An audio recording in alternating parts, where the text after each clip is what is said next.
Let's now talk about simple cuboidal epithelium.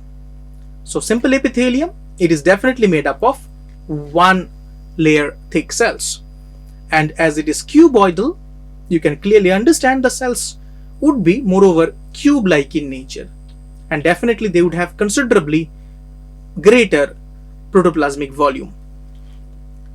So the simple cuboidal epithelium is composed of only one layer of cube-shaped cells.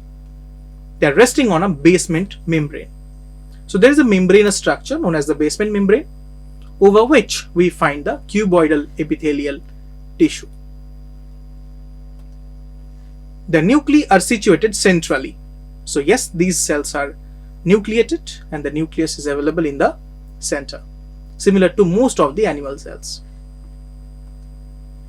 The cuboidal epithelium is composed of a single layer of cube-like cells, so we can say they are simple cuboidal epithelium.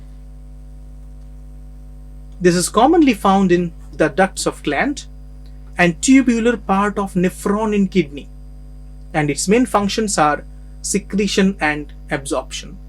So the duct of gland are mostly having simple cuboidal epithelium, and also the tubular part of nephron, that is the PCT, loop of Henle, DCT, collecting tubule, these are having simple cuboidal epithelium.